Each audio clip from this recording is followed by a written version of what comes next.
ആ വാഹനം കിട്ടിയതും. എന്തായാലും വാഹനത്തിൽ നിന്നും ഈ ലോറിയിൽ നിന്നും മൃതദേഹം പുറത്തെടുത്തിരിക്കുന്നു. ആ അഴുകിയ നിലയിലുള്ള മൃതദേഹം പുറത്തെടുത്തിരിക്കുന്നു. ഇനി പോസ്റ്റ്മോർട്ടം നടപടികൾ ഉൾപ്പെടെ ഉണ്ട്. അത്തരം നടപടികളിലേക്ക് കടക്കും. എന്തായാലും ജിതിൻ ഉൾപ്പെടെ വിതുമ്പി നിൽക്കുന്ന ഒരു കാഴ്ചയാണ്. മനാഫും ഉൾപ്പെടെ നമുക്കറിയാം ഇത് 18 ഈ സംഭവം നടന്ന് 3ാമത്തെ ദിവസം മുതൽ നമ്മൾ ഈ വാർത്ത നിരന്തരം കൊടുത്തുകൊണ്ടേയിരിക്കുന്നു.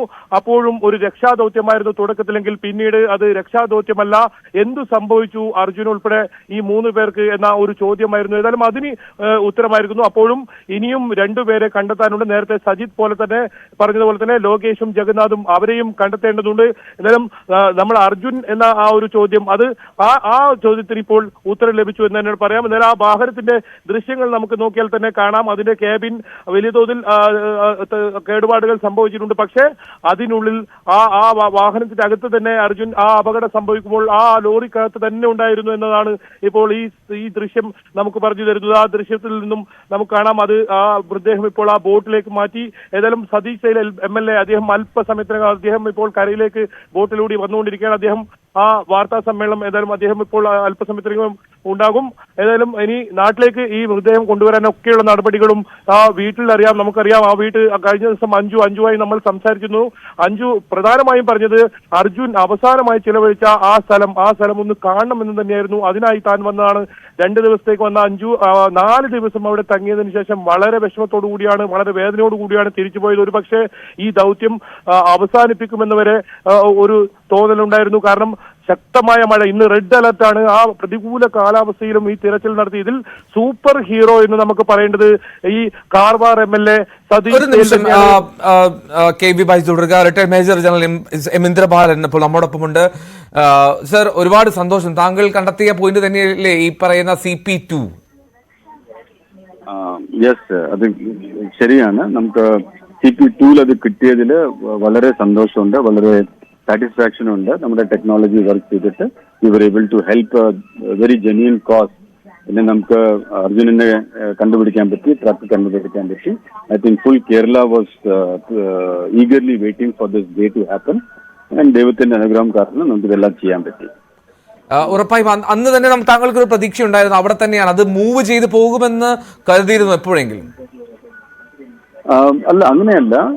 ബേസിക്കലി നമ്മൾ CP4 CP5 പറഞ്ഞത് അവിടെ ഇന്നലെ തെരഞ്ഞപ്പോൾ അവിടെ നമുക്ക് ടവർ കിട്ടിയിട്ടുണ്ട്. ഈ ഇലക്ട്രിക് ടവറിന്റെ almost 50 feet high tower, full metal container plus lot of അവിടെ അതിന്റെ കേബിൾസ് ഒരുപാടുണ്ട്. അതാണ് അവിടെ നിന്ന് നമുക്ക് കൂടുതൽ സിഗ്നൽ കിട്ടിയത്. അപ്പൊ ഇന്നലെ അത് എനിക്ക് അറിവ് തന്നു. അവരിങ്ങനെ അവിടെ ടവർ കിട്ടിയിട്ടുണ്ട് CP3 CP4 അതിന്റെ കേബിളും കിട്ടിയിട്ടുണ്ട്. That's when I advised them. അപ്പോൾ നമ്മൾ പോയി CP2 നോക്കി കഴിഞ്ഞാൽ അവിടെ കുറെ പാർട്സ് കിട്ടും. കുറച്ച് ഡീപ്പ് പോലെ ചിലപ്പോൾ അവിടെ ട്രക്ക് ആവാൻ ചാൻസ് ഉണ്ട്. അങ്ങനെയാണ് ഈ മഹീന്ദ്ര ആൻഡ് ടീം പോയിട്ട് CP2 തെരഞ്ഞത്. And I think they have wonderful job. കുറെ ഡീപ്പ് പോയിട്ട് അവിടെ ഡൈവറൊക്കെ അയച്ചിട്ട് വീഡിയോ എടുത്തിട്ട് ദേ ഹാവ് വെരി സിസ്റ്റമാറ്റിക്കലി അവരുടെ പ്ലാനിങ്ങും അവരുടെ കംപ്ലീറ്റ് ഓപ്പറേഷൻ വളരെ നന്നായി നടത്തിയിട്ടുണ്ട്. That is the reason for the success. Thank you so much. എനിക്ക് താങ്കൾ ഒരു വിമാനയാത്രയ്ക്കുള്ള വിമാനത്തിൽ കയറിയിരിക്കുന്ന സമയത്താണ് സംസാരിക്കുന്നത്. ഒരുപാട് നന്ദി. പ്രത്യേകിച്ചും മലയാളത്തിന് നന്ദി അറിയിക്കുകയാണ്. റിട്ടയർഡ് മേജർ ജനറൽ എം ഇന്ദ്രബാലനാണ് പ്രതികരിച്ചത്. അദ്ദേഹമാണ് ആ പോയിന്റ് ട്രേസ് ചെയ്യുന്നത്. ഇവിടെയാണ് ആ ട്രക്ക് ഉള്ളത്, ഇവിടെയാണ് അർജുൻ്റെ ലോറി ഉള്ളത് എന്ന് ഏകദേശ ഒരു ധാരണയിലേക്ക് എത്താനും തെരച്ചിലിന് ദൗത്യത്തിന് ഒരു പൂർണ്ണത കൈവരിക്കാനും കാരണമായത് retired major general M Indrabalan നേതൃത്വം നൽകിയ ആ സംഘത്തിന്, ആ ദൗത്യത്തിനാണ്. ബൈജു, ഇപ്പോൾ മേജർ സൂചിപ്പിച്ചതുപോലെ വളരെ പ്രധാനപ്പെട്ട ഒരു കാര്യമായിരുന്നു. ഓക്കെ, ഞാൻ MS അനീഷ് കുമാറിലേക്ക് ഒന്ന് പോവുകയാണ്. ബൈജു, ഒരു നിമിഷം. അനീഷ്, ഇത്രയും നാൾ നമ്മൾ കണ്ട ഒരു വീടായിരിക്കില്ല. കാരണം ഇപ്പോൾ ആ വീട്ടിൽ യാഥാർത്ഥ്യം അറിയാമെങ്കിൽ പോലും ഒരു പെട്ടെന്നുള്ള ഒരു ഉൾക്കൊള്ളൽ എങ്ങനെയാണെന്ന് അറിയില്ല. എന്താണ് വീട്ടുകാരുടെ പ്രതികരണം? എന്തെങ്കിലും ഉണ്ടായോ? അർജുൻ്റെ വീട്ടുകാരെന്തെങ്കിലും പറയുന്നുണ്ടോ?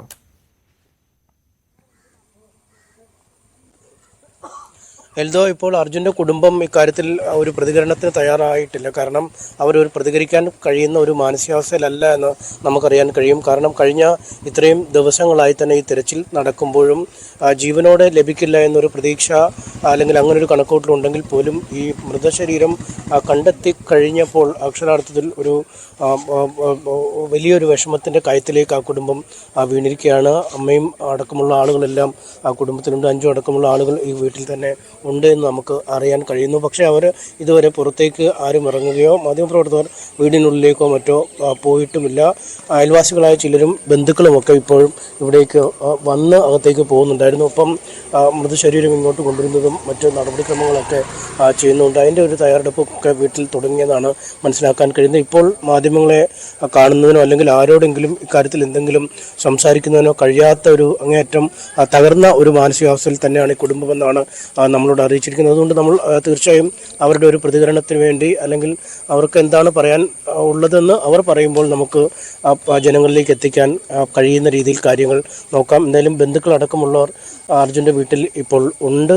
അവർ കുടുംബത്തെ ആശ്വസിപ്പിക്കാനായി എത്തിക്കൊണ്ടിരിക്കുന്നു. ഒപ്പം അയൽവാസികളടക്കമുള്ള ആളുകളൊക്കെ ഇനി ഒരുപക്ഷെ വരുന്ന മണിക്കൂറുകളിൽ ഇവിടേക്ക് ഒഴുകിയെത്തുന്നതിനുള്ള സാധ്യതയുണ്ട്. കാരണം നേരത്തെ അർജുനെ കാണാതായ നിമിഷം മുതൽ അതിൻ്റെ തെരച്ചിൽ ഘട്ടത്തിൽ ഒക്കെ ഉണ്ടായപ്പോഴും ആളുകൾ വലിയ തോതിൽ ഇവിടേക്ക് വന്നിരുന്നു. വലിയ രാഷ്ട്രീയ സാമൂഹിക സാംസ്കാരിക രംഗത്തൊക്കെ വലിയ ആളുകൾ പോലും ഇവിടേക്ക് എത്തി ഈ കുടുംബത്തെ ആശ്വസിപ്പിക്കുന്നതിനായി വന്നിരുന്നു. എന്തായാലും അതിനുള്ള തയ്യാറെടുപ്പുകളൊക്കെ ഈ വീട്ടിൽ ഇനി ആരംഭിക്കേണ്ടതുണ്ട്.